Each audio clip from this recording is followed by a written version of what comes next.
North Korea के तानाशाह Kim Jong आजकल फिर से दुनिया भर में सुर्खी बने हुए हैं। वजह है उनका अचानक से गायब हो जाना। 20 दिन गायब रहने के बाद किम वापस तो आ गया, लेकिन अभी तक इस बात का खुलासा नहीं हुआ है कि वो गायब रहने के दौरान कहां था और क्या कर रहा था। किम के गायब रहने के दौरान अमेरिका, साउथ कोरिया और चाइना जैसे देश ज्यादा परेशान थे। इसलिए किम की गुमशुदगी के दौरान अमेरिका और दक्षिण कोरिया की खुफिया टीमें उसकी टोह लेने के लिए सरगर्मी से जुटी हुई थी।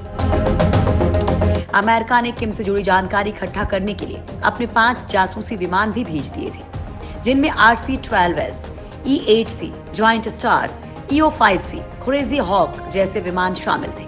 साउथ कोरिया ने भी अपना एक टोही विमान नॉर्थ कोरिया की गतिविधियों पर नजर रखने के लिए भेजा था। अब सवाल ये उठता है कि जो लोग किम के गायब होने पर उसकी सरगर्मी से तलाश कर रहे थे, ये वो देश हैं जिनके लिए किम जोंग एक खतरे की तरह है। ऐसे में ये देश उसकी तलाश में इतने परेशान क्यों थे? किम की गुमशुदगी के दौरान जैसा कि खबरें आ रही थी कि वो बेहद बीमार है और राजधानी प्योंगयांग में नहीं है। फर्ज कीजिए कि मार्शल गायब ही हो गए होते या उन्हें कुछ हो जाता, तो इसका सीधा फायदा किसे पहुंचता? ये फायदा अमेरिका को तो कतई नहीं पहुंचता, बल्कि ये फायदा होने वाला था चीन को। दोस्तों, अब आपके मन में सवाल उठ रहा होगा कि आखिर चीन को इस बात का क्या फायदा मिल सकता था। चीन के इस फायदे के बारे में हम आपको बताएंगे, लेकिन उससे पहले जान लेते हैं कि आखिर 20 दिन तक गायब रहने के बाद जब किम जोंग उन वापस आया तो उसने सबसे पहले किसको संदेश भेजा? किम जोंग उन ने चाइना को भेजा बधाई संदेश। किम ने शी जिनपिंग की तारीफ में पढ़े कसीदे। कोरोना को बढ़ने से रोकने पर की तारीफ। पूरी दुनिया जहां कोरोना को लेकर चीन पर आरोप मढ़ रही है, वहीं उत्तर कोरिया का सनकी तानाशाह किम जोंग उन चीन की तारीफों के पुल बांध रहा है। उत्तर कोरियाई नेता किम जोंग उन ने चीनी राष्ट्रपति शी जिनपिंग को एक मौखिक संदेश भेजा।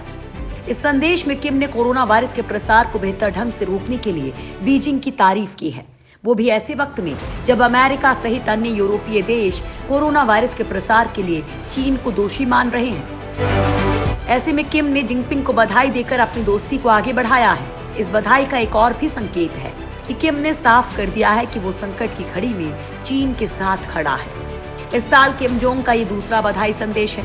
किम ने इसके पहले भी कोरोना वायरस को लेकर चीनी राष्ट्रपति को संदेश भेजा था। किम ने पहला बधाई संदेश जनवरी में भेजा था।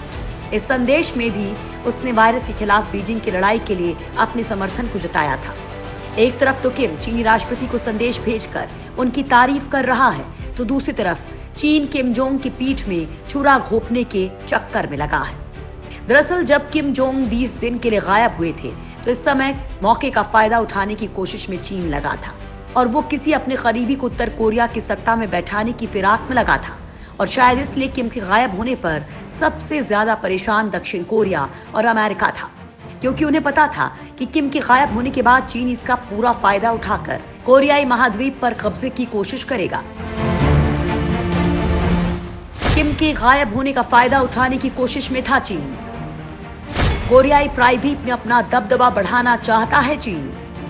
उत्तर कोरिया में दखल बढ़ाना चाहता है चीन। किम जोंग उन की वापसी ने बिगाड़ा चीन का खेल।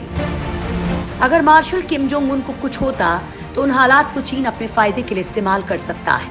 किम की गैर मौजूदगी में चीन अपने कूटनीतिक स्ट्रैटेजी का हिस्सा बनाकर कोरियाई पेनिनसुला में अपना दबदबा बढ़ा सकता है। अगर आपके मन में सवाल है कि ये सब होगा कैसे, तो बस इसी साजिश के एक एक पन्ने को हम पलटने वाले हैं। 2011 का वो साल था जब किम जोंग उन सत्ता में आया। अगले ही साल किम को मालूम पड़ा कि उनकी फौज में एक ऐसा इंसान है जिसका बीजिंग यानी कि चीन के साथ काफी नजदीकी रिश्ता है। 2013 में किम ने उनको 120 भूखे कुत्तों के सामने डाल दिया।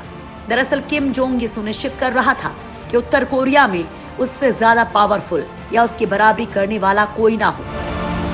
आज की तारीख में उत्तर कोरिया के अंदर किम को चुनौती देने वाला कोई नहीं है, ना ही किम के देश में चीन का समर्थन करने वाला कोई बचा है। चीन लगातार इस कोशिश में है कि साम दाम दंड भेद कैसे भी हो वो नॉर्थ कोरिया में फिर से अपना दखल बढ़ा दे, उसकी एंट्री किम के देश में हो जाए। क्योंकि मार्शल किम जोंग अपनी बीमारी की वजह से इस दुनिया में नहीं रहते तो चीन अपने किसी समर्थक को उत्तर कोरिया की गद्दी पर बैठा सकता। जो मौजूदा हालात है उसके हिसाब से किम की गद्दी संभालने के लिए उसके बच्चे अभी छोटे हैं और बहन किम यो जोंग का इस गद्दी पर बैठना मुश्किल है, क्योंकि उत्तर कोरिया में आज तक कोई महिला सुप्रीम लीडर नहीं हुई है। ऐसे में चीन इस खेल में कूद सकता है। चीन की कोशिशों को तब एक बड़ा झटका लगा था जब सिंगापुर में किम और ट्रंप की पहली मुलाकात हुई। दोनों में नजदीकियां बढ़ने लगी। ये बात चीन को परेशान करने के लिए काफी थी। चीन किसी भी हाल में उत्तर कोरिया को वापस अपनी तरफ मिलाना चाहता है।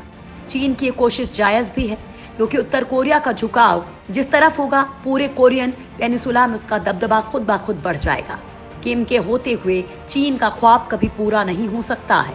ऐसे में चीन ने किम के गायब होने पर इस तरह की कोशिश की, मगर किसी भी हालत में किसी भी देश की कोई रणनीति तब तक कारगर नहीं हो सकती जब तक उत्तर कोरिया में मार्शल किम सुपर लीडर की कुर्सी पर बैठा है। क्योंकि मार्शल को जो अच्छा लगता है वो करता है, चाहे वो कूटनीति के खिलाफ हो, दुनिया के खिलाफ हो या पूरी इंसानियत के खिलाफ ही क्यों ना हो। एक तरफ चीन उत्तर कोरिया पर कब्जे को लेकर शातिर चालें चल रहा है, तो दूसरी तरफ किम जोंग चीन की तारीफ कर उसको अपने पाले में लाने की कोशिश कर रहा है। दरअसल किम जानता है कि कोरियाई प्रायद्वीप में चीन के अलावा उसकी कोई मदद नहीं करेगा, क्योंकि दुश्मन का दुश्मन दोस्त होता है। और ये तो जग जाहिर है कि कोरोना फैलने के बाद से तो अमेरिका और चीन के बीच तनातनी किसी से छिपी नहीं है।